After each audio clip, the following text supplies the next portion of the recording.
How's it going, guys? So in today's video, I will be breaking down and grading the Kansas City Royals offseason. And as always, if you guys can, please like and subscribe. Anyway, let's get into the video. So in my opinion, the Royals actually had a very good offseason. So much so that I consider putting them in my video of winners and losers of the offseason, which I recommend that all you guys should check out. So this offseason, the Royals improved on many different levels to add to an already solid team. They'll get even better with their prospects. So at the start of the offseason, they signed veteran starter Mike Minor to a 2-year deal worth $18 million. Now, between the Rangers and the Athletics last season, Minor struggled, having a 5.56 earned run average. While that should not excite any Royals fans, if you dig deeper, you will see that in 2019, Minor had a 3.59 ERA and 200 strikeouts, making the All-Star game and finishing 8th for the American League Cy Young. And throughout his career in 1,152 innings, he has a career 3.98 ERA. While the Royals may not be getting the 2019 Minor, he is still a reliable innings man who is projected to have a low 4 ERA.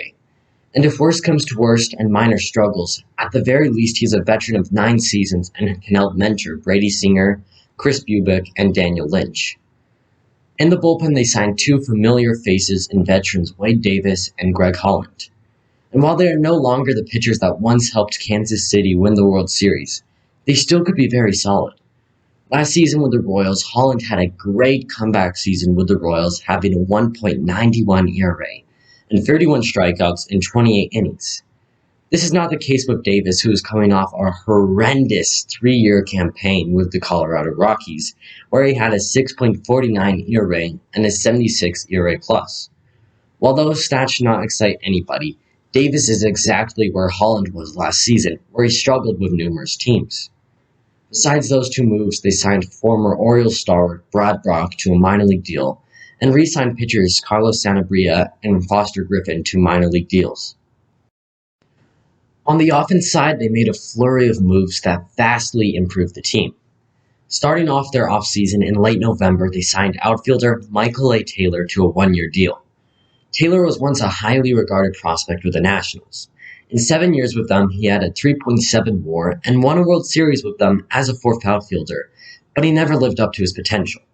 For the Royals, Taylor should be a solid 4th outfielder who can provide good fielding and speed and be an average hitter. And for $1.75 million, that's not a half-bad contract. Then in December, they signed veteran first baseman Carlos Santana.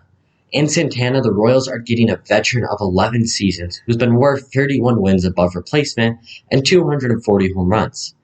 Like Minor, Santana was not good in 2020, but as recently as 2019, he was an all-star.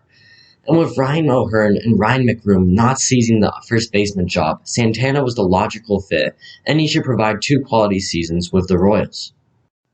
Then in February, the Royals made, in my opinion, their best move of the offseason. And that move is trading for outfielder Andrew Benintendi. Now, Benintendi is a former first-round pick in 2015 who rose to MLB Pipeline's #1 prospect and was one of the key cogs in winning the World Series in 2018 with the Red Sox. From 2016 to 2018, Benintendi looked like the next great outfielder, doing really nothing wrong. Then in 2019, he struggled, hitting only .266 with 13 homers, but one bad season can be easily dismissed. But in 2020, Benintendi struggled horrendously, but he only played sporadically in 14 games because of injuries and the shortened season. Now, there is the risk that Benintendi might just be the 2019 version of himself, but I believe the Red Sox jumped the gun and sold him too early. If the Royals can help him, then they are getting a stud. Not to mention that Benintendi is right in his prime at 26 years old. Making this deal even better for the Royals is that they only gave up young outfielders Franchi Cordero and Khalil Lee, along with a few players to be named later. In my opinion, if Benintendi does somewhat good, then the Royals easily win this trade. They also signed second baseman Hanser Alberto to a minor league deal. Over the past 2 seasons with the Orioles, Alberto has hit .299 while playing 193 games. What makes this offseason even better for the Royals is that they hardly lost anyone. In my opinion, the 2 best players that they lost are Michael Franco, who was non-tendered and currently has not been signed. And you can take your pick who the second best player they lost, as everyone else has signed a minor league deal with another team, and they struggled badly last season with the Royals. Overall, this was a very good offseason by the Royals. They made many improvements and signed or acquired many reliable veterans. One common trait that you can find in the Royals offseason is that they got many players who have been all-stars pretty recently, but they struggled in 2020. And because of these players' struggles, the Royals got them on low-risk deals, or they did not give up many good prospects for them in the case of Benintendi. Now, the Royals will probably not be contenders this season as the Twins and White Sox are very, very good. But this is the bridge year where many of the Royals' prospects will make the jump or get close to the big leagues, setting them up for success in the coming years. Overall, I give their offseason a grade of B, as they made many good deals, but these guys did struggle in 2020, so there is an inherent risk with these players. If you guys have enjoyed this video, then please like and subscribe and tell me what you think of the Royals offseason in the comments section below. Thanks for watching.